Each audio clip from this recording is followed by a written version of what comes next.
Setelah pergerakan militer Amerika Serikat dan Iran kian mengarah pada konfrontasi langsung, perang kata-kata pun tak terelakkan di antara kedua pihak. Di tengah meningkatnya kehadiran militer Amerika Serikat di Timur Tengah atas perintah Presiden Donald Trump, Iran mengirimkan sinyal peringatan yang keras dan terbuka. Pemimpin tertinggi Iran, Ali Khamenei, menegaskan bahwa jika Washington nekat melancarkan serangan, dampaknya bukan sekadar konflik terbatas, melainkan ledakan perang besar yang dapat menjalar ke seluruh kawasan. Menanggapi pernyataan tersebut, Presiden Donald Trump segera melontarkan balasan. Pada hari Minggu, Trump menyampaikan pernyataan bernada menantang dengan mengatakan bahwa jika Iran gagal mencapai kesepakatan terkait program nuklirnya, maka waktu yang akan membuktikan apakah peringatan pemimpin tertinggi Iran bahwa serangan Amerika Serikat dapat memicu perang regional benar-benar akan menjadi kenyataan atau tidak. Ini mengindikasikan bahwa opsi Amerika Serikat untuk melancarkan agresi ke Iran benar-benar terbuka. Namun, jangan terburu-buru menyimpulkan, karena di tengah ketegangan yang terus memanas, Rusia dan Cina dikabarkan ikut muncul untuk mendukung mitranya, yakni Iran. Lantas bagaimana kelanjutannya? Mari kita bahas secara tuntas.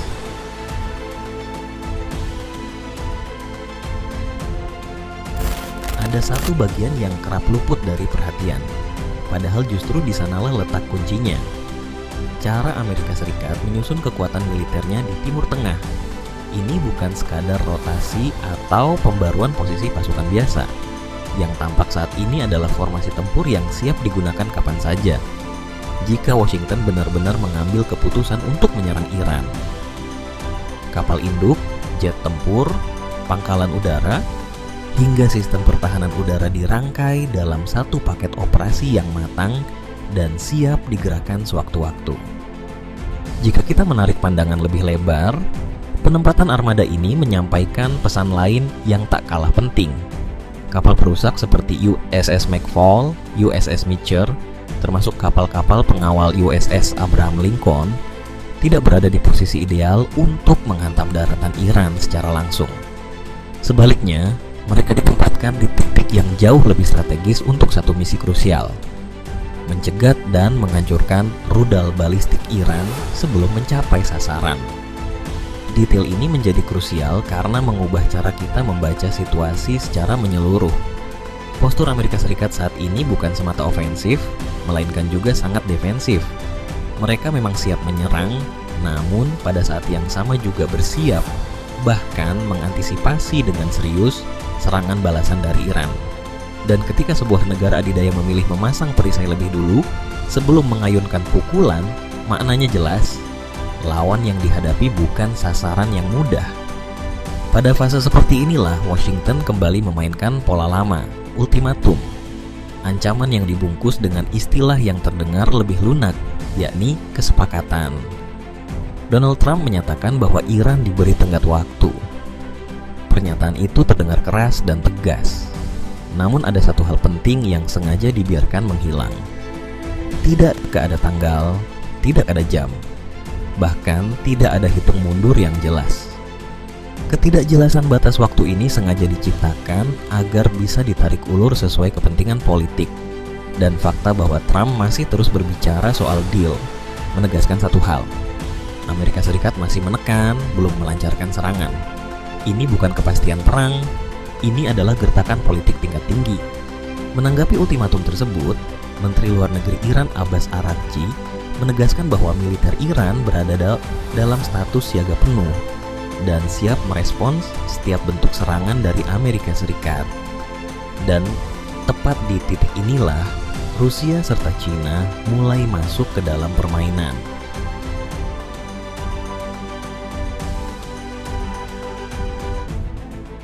Di saat tekanan Amerika Serikat kian terang-terangan, sebuah manuver penting justru berlangsung jauh dari sorotan publik. Presiden Rusia Vladimir Putin menggelar pertemuan dengan Ali Larijani, bukan figur diplomatik biasa, melainkan pejabat senior Iran yang memegang kendali urusan keamanan nasional. Pertemuan ini jelas bukan sekadar seremoni. Banyak pengamat menilainya sebagai bentuk koordinasi strategis tingkat tinggi bahkan dibaca sebagai sinyal bahwa fakta strategis trilateral Cina, Rusia, Iran mulai diaktifkan. Tiga negara yang sama-sama berada di bawah tekanan Barat kini bergerak dalam satu poros geopolitik yang sama. Implikasinya sangat besar. Pola lama Amerika Serikat menekan dan mengisolasi lawan satu persatu perlahan mulai runtuh. Kini, ketika Iran ditekan, ia tidak lagi berdiri sendirian. Di belakangnya berdiri Cina dan Rusia. Logika ini berlaku pula sebaliknya, dan situasi ini secara nyata mempersempit ruang gerak Amerika untuk memaksakan kehendaknya secara sepihak. Tekanan dari Washington pun dibalas dengan langkah yang nyata dan terukur. Latihan militer gabungan mulai dipersiapkan, dengan Iran bertindak sebagai tuan rumah. Cina melangkah lebih dulu dengan mengirim kapal perangnya ke perairan sekitar Iran, sementara Rusia dikabarkan akan menyusul dalam waktu dekat. Ini bukan semata soal latihan. Dari sisi persenjataan, penguatan poros ini sebenarnya telah berlangsung cukup lama. Rusia memasok helikopter serang Mi-28NE serta sistem pertahanan udara canggih S-400. Di saat yang sama, Cina mengirimkan komponen rudal dan sistem pertahanan udara HQ-22. Namun bahkan sebelum latihan gabungan itu resmi dimulai, Iran lebih dahulu mengirimkan pesan yang sangat tegas. Teheran menggelar latihan angkatan laut di dekat kapal perang Amerika Serikat. Ini bukan sekadar demonstrasi simbolik, yang dilakukan adalah latihan tembak langsung. Amerika Serikat mengakui bahwa latihan tersebut sah karena Iran beroperasi di wilayahnya sendiri.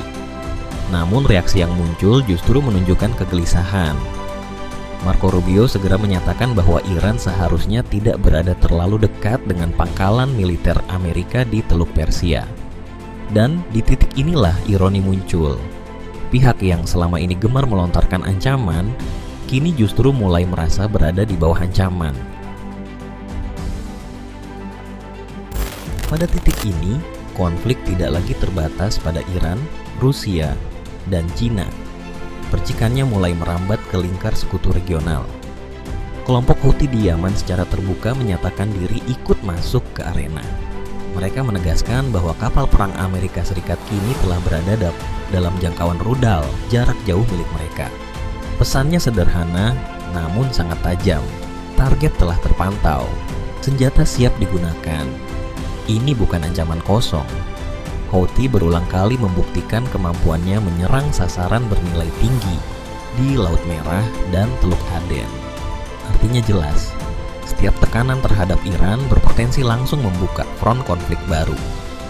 Dalam waktu yang bersamaan, dua mitra strategis utama Amerika Serikat di kawasan justru menunjukkan sikap berbeda. Arab Saudi dan Uni Emirat Arab tampak memilih menjaga jarak. Padahal secara politik, selama bertahun-tahun, keduanya memiliki kepentingan besar agar pengaruh Iran dapat dilemahkan. Namun realitas di lapangan memaksa adanya perhitungan ulang. Memberikan dukungan terbuka kepada Amerika Serikat berarti membuka risiko serangan balasan dari Iran. Pangkalan militer, kilang minyak, hingga pusat-pusat kota strategis bisa masuk ke dalam daftar target. Bagi Riyadh dan Abu Dhabi, bersikap netral kini terasa jauh lebih aman dibandingkan menunjukkan loyalitas secara terbuka. Sikap ini sejalan dengan nada skeptis yang disampaikan Menteri Luar Negeri Turki. Ankara menilai eskalasi yang terjadi bukan ditujukan untuk menjaga stabilitas Timur Tengah, melainkan lebih mencerminkan dorongan kepentingan Israel. Dalam lanskap geopolitik yang kian memanas, satu pola terlihat jelas. Riyadh enggan dijadikan perisai, Abu Dhabi tak mau menjadi sasaran, dan Ankara menolak berperan sebagai pion. Ketika para sekutu Amerika Serikat mulai menjaga jarak, pertanyaannya pun ikut bergeser. Bukan lagi soal apakah konflik akan meluas, melainkan siapa yang benar-benar siap menanggung seluruh konsekuensinya. Apa yang terjadi saat ini jelas bukan sekadar tekanan sepihak. Dunia sedang menyaksikan benturan langsung antar poros kekuatan besar. Amerika Serikat dan Israel kini berhadapan dengan Iran, sebuah negara yang telah menarik garis merahnya tanpa ruang kompromi. Rudal adalah harga mati. Program nuklir, tegas mereka, semata-mata untuk kepentingan energi damai. Dan kali ini, Iran tidak lagi berdiri sendirian. Di belakangnya berdiri Rusia, berperan sebagai penyangga strategis. China pun hadir, mencermati setiap perkembangan dengan sangat saksama. Seluruh elemen kini saling terhubung. Satu kesalahan kecil tak lagi berhenti pada nota diplomatik. Ia bisa langsung menjelma eskalasi besar, terutama di kawasan sempit dan sangat sensitif seperti Selat Hormuz. Di kawasan seperti ini, satu kalkulasi yang keliru, satu manuver yang salah, atau satu tembakan yang meleset sudah cukup memicu reaksi berantai yang nyaris mustahil dikendalikan. Dan kali ini, yang saling berhadapan bukan aktor kecil atau kelompok non-negara, melainkan kekuatan dunia yang sama-sama siap menghadapi segala konsekuensinya. Meski demikian, di tengah ketegangan setinggi ini, masih tersisa satu-satunya celah, deeskalasi. Sebuah kesepakatan yang setidaknya secara teori dapat memberi keuntungan bagi semua pihak. Namun harapan itu rapuh, sangat rapuh. Serangkaian ledakan mengguncang wilayah Iran dilaporkan terjadi di sedikitnya 7 kota. Pernyataan resmi menyebut kebocoran gas sebagai penyebabnya. Namun waktu kejadiannya yang hampir bersamaan memunculkan tanda tanya besar. Di jejaring sosial, perbincangan dengan cepat mengaitkan insiden ini dengan pola kejadian serupa saat konflik 12 hari dengan Israel. Meski Israel membantah keterlibatan apapun, arus tudingan terus mengalir tanpa henti. Dan setiap tuduhan, setiap kecurigaan, kian menyempitkan ruang bagi deeskalasi. Dunia kini berdiri di persimpangan jalan, menuju perang terbuka, atau memilih kesepakatan senyap demi mencegah bencana yang jauh lebih besar.